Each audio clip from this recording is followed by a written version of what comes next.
Hey guys, welcome back to Love What You Eat. I am here with my mother Franca and she will be sharing with us today another recipe.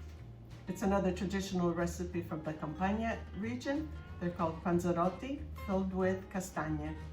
So we will start by showing you how to make the filling with the chestnuts, and we'll get straight right into it. In a pot, I have 4 cups of chestnuts, generously covered with water. Bring it to a boil, and they need to boil for 2 hours. After the 2-hour mark, I will remove a few and check if they're done. Water will surely evaporate during the boiling process, so just be sure to continuously cover the chestnuts with hot water during the 2-hour mark. After the 2-hour mark, you have taken out a few just to test to ensure that they open up properly. As you can see, they have been boiled to perfection. They are opening out very easily.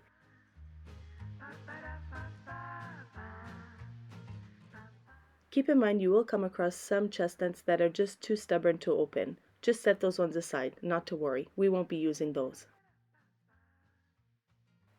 You are now ready for the processing step. You will be aiming for a texture that is very fine and ground, almost the texture of an almond flour. So this is the texture we are looking for, finely ground. Now they are ready to be stored in an airtight container that can be refrigerated up to a week.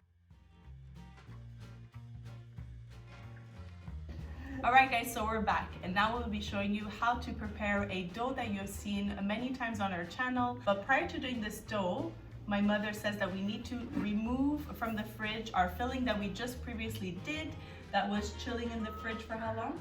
I had it in the fridge for 2 days. This is something you could prepare like a week in advance. Now you have to take it out because it has to be room temperature to fill in our panzarottis. Perfect. So we're going to start with the dough. We're just going to put this to the side. Exactly. I'll put it on the side. Alright, so as said, this is a dough that we've done in many recipes, like the scartellate video, like the struffoli video. We've done those ones by hand. We're going to be showing you, is it the same dough like the struffoli? It's the same one, yes. It is. It's the same recipe. That's why this is really a standard recipe that we use very often. In this one, we'll be showing you how to do it with a stand mixer to speed up the baking through the holidays. So my mother is going to walk you through the ingredients that we need to prepare this dough. With pleasure. So in the stand mixer, I have sifted 5 cups of AP flour and 1 cup always reserved on the side, 3/4 cups of neutral oil, 1 teaspoon of baking powder, 1/4 teaspoon of salt, 8 large eggs, 3/4 cups of sugar. Here we go. We're gonna go. We're gonna mix the dry with the dry. All right. There we go. We'll mix the dry ingredients with the dry ingredients. Nancy will do that part. Here I am doing this part. Dry and dry. There we go. There you go, the sugar. Thank you. And we'll give it a light little stir. Mixture, exactly. We're using a dough hook because this is gonna be a little bit tougher as a dough. And it would just be easier.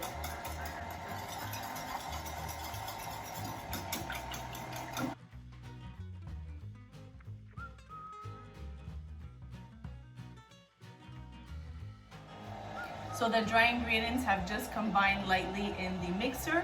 My mother whisked the 8 large eggs and we'll slowly be incorporating it into the dry mixture. Exactly. The eggs were mixed in with the neutral oil.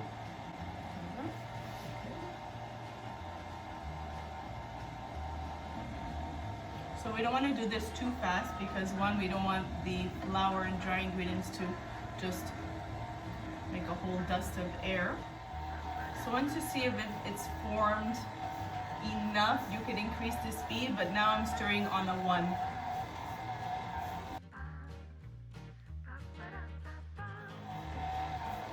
We'll still end it a little bit by hand, or are we going to do Oh yes, filling definitely. here? The dough has to be kneaded. Once it collects all around the hook, remove it from your bowl and we'll have to knead it on the kneading board. So now we'll increase the speed a bit. Yes.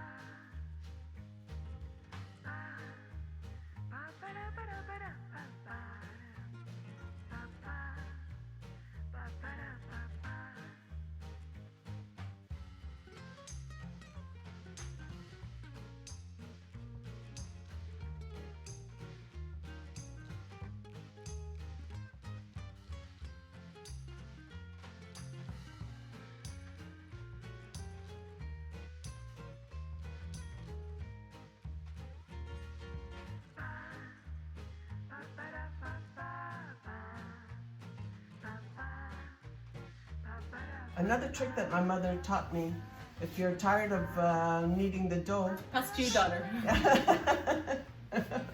That's why you had many kids. That was me. I was the backup plan.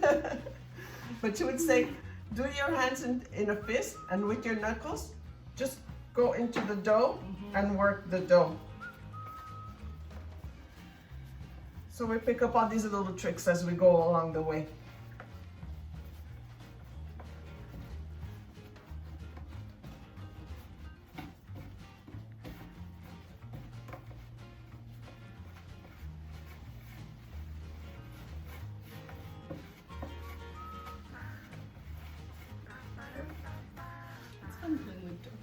It is.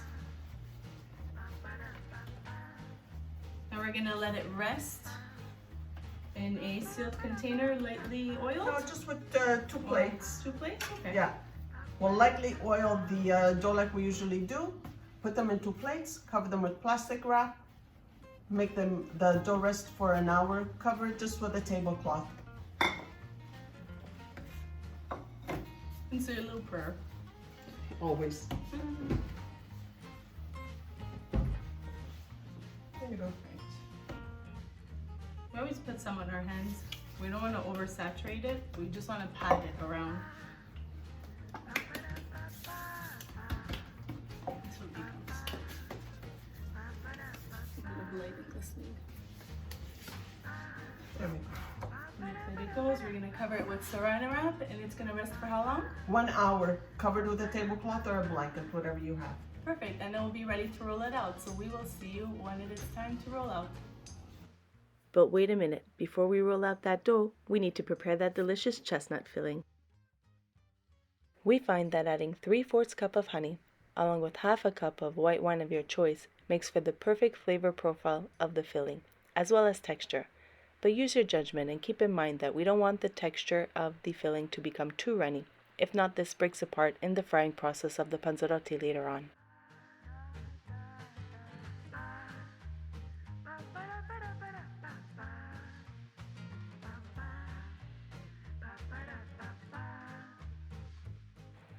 Be sure to leave enough spacing in between each chestnut filling, and then you'll be laying over the dough and with the pasta cutter rolling out and shaping them.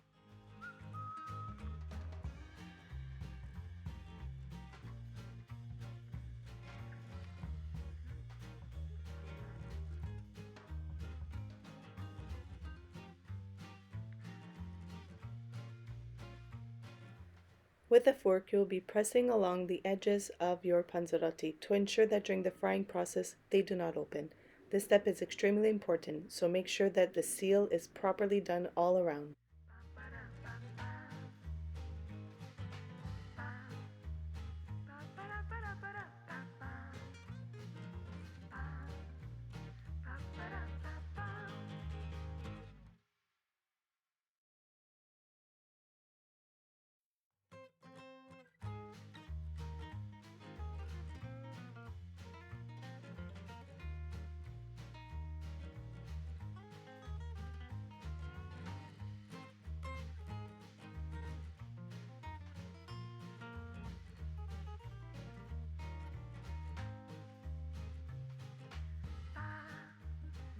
So we are back and we finished frying all the panzarotti, and we have traditionally dressed them yet again with a drizzle of honey.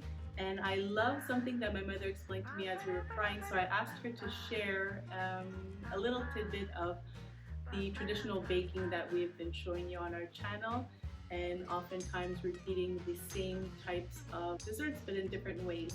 Take it away. As you can see, they used a lot of frying because they couldn't go to the communal oven, which is a la maceria. Obviously it was winter, so that's why we have a lot of desserts and Christmas traditions that we use a lot of frying dough. They would do a lot of baking when it was like spring, summer, or max fall. So this is it. We hope we've inspired you to with all these recipes that we've been showing you, and hope that you will try them. Till then, we wish you continue to love what you eat, and happy holidays to everyone. Merry Christmas, happy holidays. Ciao, buon Natale. Bye.